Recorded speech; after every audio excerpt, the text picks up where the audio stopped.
আমার বাসার কাজের মেয়েটি প্রতিদিন সোফায় ঘুমাতো আর গভীর রাতে চিৎকার করত। আমি তো আমার রুম থেকে শুনতে পেতাম, কিন্তু কাজের মেয়েটির সকালে স্বাভাবিক হয়ে যেত। আমি পরদিন রাতে আবার সেই চিৎকার শুনতে পেতাম। আমি অবাক হতাম সেই শব্দ শুনে। তারপর কিছুদিন পর জানতে পারলাম কাজের মেয়েটি মা হতে চলেছে। আমি সেই রহস্য জানার জন্য কাজের মেয়েকে বললাম, আজ তুই আর রুমা আমি তো সোফায় ঘুমাব। তারপর রাত যখন 2টা বাজে তখন আমার সাথে যা ঘটল তা শুনলে তোমরা ঠিক থাকতে পারবে না। তাহলে আসল ঘটনাটি খুলে বলি। আমি শারমিন, বয়স আমার 24 বছর। আপনারা প্রায় সবাই আমাকে খুব ভালো করেই চেনেন এতদিনে। আমি আমার বেশ কিছু ঘটনা আপনাদের সাথে শেয়ার করেছি এর আগে। আজ বলব কিছুদিন আগে এক রোজার ঈদের রাতের কথা। আমার ড্রাইভারের নাম শাহিদ। বয়স 40 বছরের মতো হবে। প্রায় 2 বছর ধরে ও আমাদের গাড়ি চালিয়ে আসছে। ওরা আর চালচলন একটু ভালো করে দেখলে যে কেউই বুঝে ফেলতে পারবে সে একটা খারাপ মানুষ। ওর বউ তাকে গ্রামের বাড়িতে থাকে, ওর সন্তানদের সাথে সারা বছর ঢাকাতেই থাকে, আর শুধু পুজোর সময় ছুটি নিয়ে বাড়িতে যায় কয়েকদিনের জন্য। সেকতে একটা চরিত্রহীন, তা আমিও আসার পর প্রথম দিন গাড়িতে চড়ে টের পেয়ে গিয়েছিলাম। গাড়ি চালানোর থেকে এক অদ্ভুতভাবে তাকিয়ে থাকত, আর খাবার জন্য ঘরে এলে আমাদের কাজের মেয়ে সাইমা দিকে তাকিয়ে থাকত। এমনকি আমার দিকে তাকিয়ে থাকে সুযোগ পেলেই। প্রথম দিকে একটু কেমন কেমন লাগলেও আস্তে আস্তে ব্যাপারটার সাথে মানিয়ে নিয়েছিলাম। এটা পুরুষদের জন্য স্বাভাবিক মনে করে। এভাবে প্রায় বছরখানেক চলে গেল। থাকার জায়গা না থাকায় ও আমাদের গ্যারেজের সাথে থাকা ছোট্ট একটা রুমে থাকত। এতে কাজের সুবিধা হতো। ওকে দিয়ে ঘরের অনেক ছোটখাট কাজ করিয়ে নেওয়া যেত। আমি আর সাইমা প্রায় প্রতি রাতে একসাথে টিভি দেখতাম, যখন আমার স্বামী দেশের বাইরে থাকত। রাত একটু গভীর হয়ে গেলে আমি আমার হাতে এসে ঘুমিয়ে পড়তাম, আর সাইমা একা একা আরও কিছু সময় টিভি দেখেন সোফাতে ঘুমিয়ে পড়ত, ওর ঘরে যেত না। এভাবে একদিন রাতের বেলা আমি টিভি ছেড়ে উঠে আসে আমার খাটে ঘুমিয়েছিলাম, আর সাইমা সোফাতে ঘুমিয়েছিল। রাত প্রায় 2টার দিকে কি যেন একটা শব্দে আমার ঘুম ভেঙে গেল। ঘুম ভাঙার পর আমি আর শব্দটা পেলাম না। আমি আবার ঘুমিয়ে পড়তে যাবে এমন সময় মনে হয় ফ্রিজ থেকে একটু ঠান্ডা পানি খেয়ে নিই। খাওয়ার জন্য আমি খাচ্ছে ডাইনিং রুমের দিকে গেলাম। যাবার সময় ড্রয়িং রুমের মধ্যে টিভি এর হালকা আলোতে নড়াচড়া দেখতে পেলাম। আমি কোনো আওয়াজ না করে দাঁড়িয়ে গেলাম কি হচ্ছে তা দেখার জন্য। যা দেখলাম তাতে আমার মুখ চেনা হয়ে মাটিতে পড়ে যাওয়ার দশা হলো। আমি এই দৃশ্য দেখে পুরো হতভম্ব হয়ে গেলাম। আমার মাথা যেন কাজই করছিল না। আমি প্রায় 10 মিনিট মতো মনে হয় দাঁড়িয়ে দাঁড়িয়ে সাইমা এক অদ্ভুত দৃশ্য দেখছিলাম। সে কথা সাইমা দৃশ্যটা দেখে আমি আর নিজেকে ধরে রাখতে পারছিলাম না। তাই কোনো কিছু করে বসার আগে আমি তাড়াতাড়ি ওখান থেকে সরে এলাম, আর পানি খেয়ে কোনো শব্দ না করে আমার ঘাটে ফিরে। আমি যা দেখেছিলাম, সাইমা এমন করতে পারে আমার কল্পনার বাইরে। আমি এসব কি দেখছি? সাইমা তাহলে সৈকতের সাথে কি প্রতি রাতে? না, এটা কিছুতেই আমি মেনে নিতে পারছি না। কি হচ্ছে আমার ঘরে এসো? আমি জানতাম কাজের মেয়েটি অনেক ভালো ছিল। আজ তার দৃশ্য দেখে আমি নিজের চোখকেই বিশ্বাস করতে পারছি না। আমি কাজের মেয়েটাকে জিজ্ঞেস করলাম, কতদিন ধরে চলছে? মাথা নিচু করে চুপ করে দাঁড়িয়ে রইল। আমি ওকে অভয় দিয়ে বললাম, ভয় পাস না, আমি তোকে কিছু বলছি না। কিন্তু ও যদি তোরে কিছু বলে তাহলে আমি ওকে পুলিশে দেব।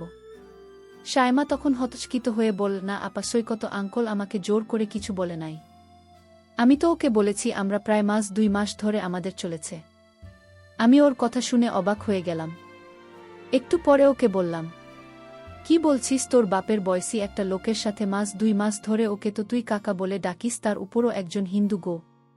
সাইমা আমার কথা শুনে পুরো চুপ মেরে গেল। মাথা নিচু করে দাঁড়িয়ে রয়েছি। আমি বললাম, কিরে কিছু বলছিস না কেন? কাচুমাচু করে বলল, আপা বিয়ে ভাঙছে আমার 1 বছর আগে, তাই উনি যখন কুল তখন আমি আর না করতে পারলাম না। উনি আমাকে বিয়ের প্রস্তাবও দিয়েছে। হায় রে বোকা মায়া, হিন্দু ছেলে তোরে বিয়ে করবে? দয়া করে কাউকে কিছু বললে না পা। আর বোনার আপনার বাসার কাছ থেকে বের করা দিয়ে না গিয়ে আমি বললাম, আচ্ছা, কিন্তু তোর একবারও মনে হলো না যে তুই একটা হিন্দু লোকের সাথে? উত্তরে সাইমা বলল, আপা উনি হিন্দু হলে কি হবে? ওনার আচরণ অনেক ভালো। উনি মুসলমানের চেয়ে অনেক ভালো। আমি কত মুসলমান দেখেছি, কিন্তু ওনার মতো আমি কাউকে দেখিনি। যে উনি একজন হিন্দু তার শুধু নামে মাত্রই আমি ওর কথা শুনে পুরোপুরি চুপ হয়ে গেলাম। আর কিছু না বলে আমি ওখান থেকে চলে এলাম। এভাবেই চলছিল ওদের। আমি মাঝখানে আরও অনেকবার ওদেরকে ড্রয়িং রুমের সোফায় দেখেছি একসাথে বসে গল্প করতে, আমি আর বাধা দেননি। সাইমার কথা চিন্তা করে এখন আসি মূল ঘটনায়। সেদিন রাতে আমি আর সাইমার অন্যান্য রাতের মতো ড্রয়িং রুমে বসে টিভি দেখছিলাম। রাত প্রায় 1-2টা বাজে। তার দিকে সাইমা আমাকে জিজ্ঞেস করল আমি ঘুমাতে যাব কিনা। আমি না বললেও বলো, সারাদিন বাড়ির কাজের চাপেও খুব ক্লান্ত, ওর রুমে ঘুমাতে চলে যাচ্ছে। এই বলে ও চলে গেল ঘুমাতে। আমি সোফাতে শুয়ে টিভি দেখতে লাগলাম। প্রায় আধা ঘন্টা টিভি দেখার পর আমার খুব ঘুম আসতে লাগল, কিন্তু আমি টিভি ছেড়ে বেডরুমে গেলাম না। টিভি দেখতে দেখতে আমি সোফাতে শুয়ে ঘুম ঘুম চোখে টিভি দেখতে লাগলাম। কিছুক্ষণের মধ্যেই ঘুমিয়ে গেলাম। রাত হয়তো তখন 2টা হবে।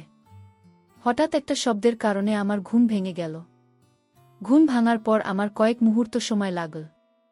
পুরোপুরি সম্বিত ফিরে পাবার পর আমি বুঝতে পারলাম কি ঘটতে যাচ্ছে। আমি ঘুমের ভান ধরে ঘুমিয়ে রইলাম। আমি বুঝতে লাগলাম দেখি কি হয়। সৈকত যখন আমার সোফাতে সাইমা ভেবে আসলো। এরপর লোকটা বলে উঠল, কিরে সাইমা, এমন করিস না। আজকে কি হলো? আমার সাথে কোনো কথা বলছিস না যে? তুই কি আমার সাথে রাগ করেছিস? আমি গলার আওয়াজ শুনেই বুঝতে পারলাম যে লোকটা আর কেউ নয়, আমাদের ড্রাইভার 6। আমাকে ভুলে সাইমা মনে করে এখানে চলে আসছে। সৈকত বল, কি রে সাইমা, আজ তোর কি হয়েছে? কোনো কথা বলছিস না কেন? কি রে, চিল্লা ম্যাডাম হয়ে ওঠায় ফেলবি নাকি? আমি বুঝতে পারলাম যে ওকে কিছু না বললেও এখান থেকে যাবে না। আমি তাকে কিছু না বলে তার আসল রহস্যটা বুঝতে জানতে লাগলাম। কিছুক্ষণ পর সে আমাকে বলল, কিরে আজকে কি হয়েছে তোর? এরকম করছিস কেন? আমি উত্তরে বললাম, সৈকত, আমি সাইমা না, তোমার ম্যাডাম। সাইমা ওর ঘরে ঘুমোচ্ছে একটু। আমি বুঝতে পারলাম আমার কথা শুনে হতভম্ব হয়ে গেছে। সরি ম্যাডাম, আমার ভুল হয়ে গেছে। সব সময় তো এখানে সাইমা ঘুমায় না, দেখা ভুল কইরা আমি এখানে চলে আসছি। দয়া করা স্যারকে বললেন না। ম্যাডাম, আমার চাকরিটা চলে যায়। আমিও আর কিছু বলার মতো খুঁজে পেলাম না। বুঝতে পারলাম ইচ্ছা করে কিছু, কারণ সাইমা ইস্তফাতে ঘুমায় টিভি দেখার পর। আমার এখানে থাকার কথা না। তাই আর কিছু না পেয়ে আমি বললাম, আচ্ছা ঠিক আছে, আমি তোমার স্যারকে বলবো না। গিয়েও বল, ম্যাডাম আপনি আমাকে বাঁচাইলেন। কি বইলা যে আপনাকে ধন্যবাদ দিব বুঝতেছি না কি। আমি উত্তরে বললাম, ধন্যবাদ দিতে হবে না, এটা একটা ভুলের কারণে হয়েছে। কিন্তু এখন বল, আমি এখানেই থাকব নাকি আমাকে উঠে যেতে হবে? ও একটু ভয় পেয়ে গেল আমার কথা শুনে। বল, সরি ম্যাডাম, ভুল হয়ে গেছে, এই তো আমি এটা যাইতেছি। আমি বললাম, ঠিক আছে, তুমি তো যাবে, তার আগে আমার একটা কথা শুনে যাও। তুমি আজ যা করলে আমি তোমাকেই বাড়ি থেকে বের করে দিব। কারণ এমন লুকিয়ে লুকিয়ে বাড়িতে যা করছো তা কিন্তু মোটেও ঠিক নয়। আমি কিছু শর্ত দেব। যদি শর্ত মেনে নিতে পারো তাহলে তুমি বাড়িতে তোমার চাকরিটা টিকে থাকবে। আমি বললাম, ঠিক আছে ম্যাডাম, আপনার কথা আমি অক্ষরে অক্ষরে পালন করব। আপনি যা আদেশ করবেন আমি তা করব। তাও ম্যাডাম, আমার চাকরিটা দরকার। ম্যাডাম বলল, তাহলে চলো এখান থেকে তোমার রুমে যাই। তারপর আমি বলছি আমার শর্তগুলো। চল তোমার রুমে যাওয়া যাক। আমরা আস্তে আস্তে গ্যারাজের দিকে এগুতে লাগলাম। কিছুক্ষণ পর আমি আসছি কত গ্যারেজের পাশে ওর রুমে পৌঁছে গেলাম। আমি আগে কখনো রুমে ঢুকিনি। রুমটা খুব একটা বড় নয়। এক কোণায় একটা সিঙ্গল খাট রুমের বেশিরভাগ জায়গা দখল করে রেখেছে। ছোট্ট একটা টেবিলের উপরে ছোট্ট একটা টিভি আর কয়েকটা মূর্তি। খাটের নিচে একটা ট্রাঙ্ক। হাঁটাচলা করার জন্য খুব সামান্যই জায়গা আছে রুমটাতে। বসার জন্য একটা চেয়ার নেই। আমি ওর ঘরে ঢোকার সাথে সাথে একটা দুর্গন্ধ পেলাম। আমার দম বন্ধ হয়ে আসতে লাগল। বেশ কষ্ট করে শ্বাস নিতে হচ্ছিল। আমার অবস্থা দেখেও বলল, এই তো ম্যাডাম, 2 মিনিটের মধ্যে ঠিক হয়ে যাবে। আমি ফ্যান সাড়া দিতেই কি এই বলে ও ফ্যান ছাড়ল। মিনিট 2 পরে আমি মোটামুটি ঠিক হয়ে গেলাম। সবকিছু স্বাভাবিক হওয়ার পর আমি বললাম, আচ্ছা তাহলে আর দেরি না করে আপনার শর্তগুলো শুনে নেওয়া যাক। বলেন ম্যাডাম, বলেন আমার কি করতে হবে? নয়তো আমার যেতে অনেক দেরি হয়ে যাবে। আমি এর কথা শুনে হেসে বললাম, আমি আজ তোমাকে যা বলবো তোমার কিন্তু তাই করতে হবে। আমি বললাম, ঠিক আছে ম্যাডাম, আপনি বলুন। আমি তখন সৈকতকে বললাম, তুমি সাইমার সাথে যা করেছিলে আমিও তা করতে চাই। ম্যাডামের এমন কথা শুনে আমার গলা শুকিয়ে গেল। আমি ম্যাডামকে বললাম আমি এক গ্লাস ঠান্ডা পানি খেয়ে তারপর বলছি। সৈকত তখন এক গ্লাস ঠান্ডা পানি খেয়ে বলল, ম্যাডাম আপনি যা বলেছেন তা কোনো দিন সম্ভব না। কারণ আপনি একজন বড়লোকের মেয়ে ম্যাডাম। আর আমি আপনার গাড়ির ড্রাইভার। আপনি একবার ভেবে দেখেছেন? আমি বললাম, সৈকত তুমি যদি আমার কথা রাখ তাহলে আমি তোমাকে একটা পুরস্কার দেব, আর সেই পুরস্কার পেলে তুমি অনেক খুশি হবে। আমি আশা করছি। ম্যাডাম আপনার কথা কি আমি না রেখে পারবো? আপনি যা বলবেন তাই হবে। ম্যাডাম তখন বলল, তাহলে দেরি করছো কেন? যাও, আমি এখন যা বলবো তাই করো। তুমি প্রথমে ঘরের জানালাটা বন্ধ করে দিয়ে আসো। আমি ম্যাডামের কথা শুনে অবাক হয়ে গেলাম। আমি ম্যাডামকে বললাম, ম্যাডাম ঘরের জানালা খোলা রেখে কি বলা যায় না? ম্যাডাম তখন রাগ দেখিয়ে বলল, আমি যা বলছি তাই কর ও অতিরিক্ত কথা বলবেন না। আমি বাধ্য হয়ে ম্যাডামের কথায় ঘরের জানালা বন্ধ করলাম। এবার ম্যাডামকে বললাম, এখন কি করতে হবে? ম্যাডাম বল, যাও, এবার দরজাটা বন্ধ করা। আমি ম্যাডামকে বললাম, ম্যাডাম কি বলছেন? আমি বললাম, একদম চুপ, তুমি আমাকে কথা দিয়েছ, আমি যা বলি তা তুমি পালন করবে, তাহলে তুমি এখন এরকম আমতা আমতা করছো কেন? আমি ম্যাডামের কথা রাখতে গিয়ে ঘরের দরজাটা লক করে দিলাম। আমি বললাম, ম্যাডাম এখন কি করতে হবে আদেশ করুন। ম্যাডাম ম্যাডাম বলল, এবার ঘরের লাইটটা নিভিয়ে দাও। আমি তখন সত্যি ভয় পেয়ে গেলাম। ম্যাডাম কি পাগল হয়ে গেছে নাকি? আমি বললাম, ম্যাডাম আমি পারবো না, আপনি গিয়ে লাইট বন্ধ করুন। ম্যাডাম বলল, বেয়াদব, আমার মুখের উপর কথা বলিস তুই? আমি ম্যাডামের কথা শুনে বললাম, ম্যাডাম ঠিক আছে, আপনি রাগ করবেন না, আমি বন্ধ করছি। আমি তখন হেসে হেসে বললাম, সৈকত আমি জানি তুমি একজন ভালো মানুষ, আর তাই আমি তোমাকে একটা কথা বলবো। আর সেটা হলো, আমি চাই তুমি হিন্দু থেকে মুসলমান হয়ে যাও।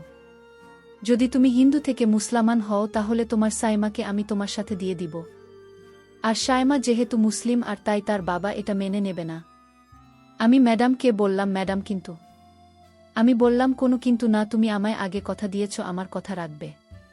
আর তাছাড়া সাইমা মা হতে চলেছে, আর তাই তোমার এখন তাকে বিয়ে করতে হবে।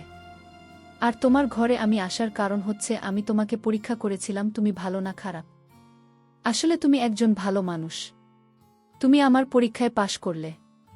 সাইমা যা বলছে তাহলে তা সত্যি বলছে। আসলে তোমার মতো মানুষ খুব পাওয়া বড় কঠিন। আমি সাইমার সাথে তোমার বিয়ে দেওয়ার জন্যই তোমাকে এখানে নিয়ে এসেছি।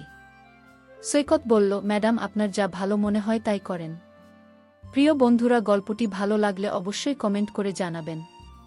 আর নিয়মিত এমন আলাদা স্বাদের গল্প শুনতে ভিডিওটিতে লাইক এবং চ্যানেলটিকে সাবস্ক্রাইব করে সাথেই থাকুন।